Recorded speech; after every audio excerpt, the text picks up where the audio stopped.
இந்த வீடியோவில் எதை பற்றி பார்க்க போகிறோம்னா, ரீசெண்டாக நான் ப்ரொஃபஷனல் கொரியரை யூஸ் பண்ணி ஒரு பார்சல் கோயம்புத்தூர்லேருந்துட்டு ஹைதராபாத்துக்கு அனுப்புனேன்.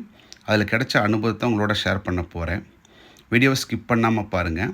உங்களுக்கும் இது யூஸ்ஃபுல்லாக இருக்கும்னு நான் நம்புகிறேன். நான் ரீசெண்டாக யூகேலேருந்துட்டு இந்தியா வந்தப்போ ஃப்ரெண்டுக்காக ஒரு 15,000 மதிப்பு இருக்கிற பொருள் வாங்கிட்டு வந்தேன்.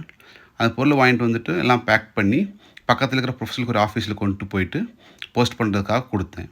அவங்க வாங்கிட்டு இது மாதிரி பேமெண்ட்லாம் எடுத்துகிட்டு ரிசிப்ட் கொடுத்தாங்க ட்ராக்கிங் நம்பரோட. நீங்கள் பார்க்கலாம், அந்த ரிசிப்ட் ஸ்க்ரீனில் இருக்குது. இந்த ட்ராக்கிங் நம்பரை யூஸ் பண்ணி நம்ம ட்ராக் பண்ணிக்கலாம் பார்சல் எங்கே போயிட்டுருக்குது, என்ன ஸ்டேட்டஸில் இருக்குதுன்ட்டு. இதை ட்ராக் பண்ணும்போது பார்த்தா பார்சல் நல்லா மூவ் ஆகிட்டு இருந்தது.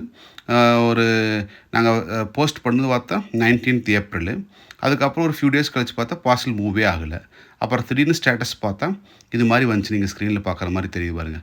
26th ஏப்ரல் வந்துட்டு இது மாதிரி வந்து டெலிவரி ஆயிடுச்சு, வித் சிக்னேச்சரோடவே ஆயிடுச்சு அப்படின்னு பார்த்தா எங்களுக்கு வந்து பயங்கர ஷாக்கிங்காக இருந்தது. நாங்கள் வந்துட்டு ஃப்ரெண்டு இருக்கிற ஃப்ரெண்டு வந்துட்டு பார்சல் ரிசீவே பண்ணல. இது வந்துட்டு எங்களுக்கு பயங்கர ஒரியாக இருந்தது, என்னாச்சோ தெரிலின்ட்டு. அப்புறமா நாங்கள் வந்துட்டு ஃபுல் ட்ராக்கிங் லிஸ்ட்டு பார்த்தா பார்சல் நல்லா மூவ் ஆகிருக்குது. 19th போஸ்ட் பண்ண டேட்லேருந்தே நல்லா மூவ் ஆகிட்டு 26 வரைக்கும் போயிருக்குது. ஆனால் 26 அப்புறம் எந்த ஒரு அப்டேட்டுமே இல்லை. நாங்கள் 29th கூட கால் பண்ணி பார்க்குறோம், என்ன ஸ்டேட்டஸ் ஆச்சு, ஒரு அப்டேட்டுமே இல்லைன்ட்டு. டக்குன்னு பார்த்தா திடீர்னு வந்துட்டு டெலிவர்டு வித் சிக்னேச்சர்னு வந்துச்சு. இது வந்துட்டு எங்களுக்கு ஒரு பயங்கர கன்சர்னாக இருந்தது.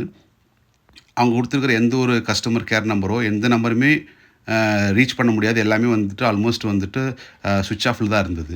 நாங்கள் மேனேஜ் பண்ணி பிடிச்ச ஒரே ஒரு நம்பர், ஒரு வாட்ஸ்அப் நம்பர் தான்.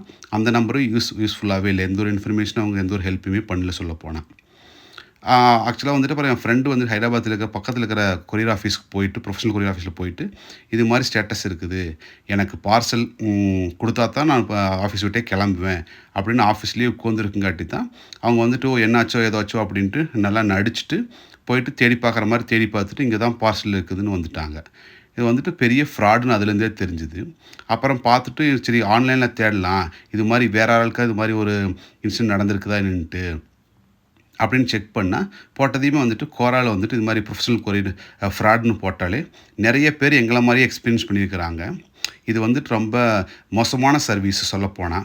அவங்க எதுக்கு வந்துட்டு அடுத்தவங்களோட பொருளை வச்சுக்கணும், அதுவும் காசு வாங்கிக்கிட்டு டெலிவரி பண்ணுறதுக்கு பார்சல் வந்துட்டு போய் சேர இடத்துல போய் சேராமல் அவங்களே வச்சுக்கிறாங்கன்னா என்னென்னு தெரில. இதுலேருந்து நாங்கள் என்ன சொல்ல வரோம்னா, மெயினாக வந்துட்டு இது மாதிரி ப்ரொஃபஷனல் கொரியர் வந்துட்டு யாருமே யூஸ் பண்ணாதீங்க.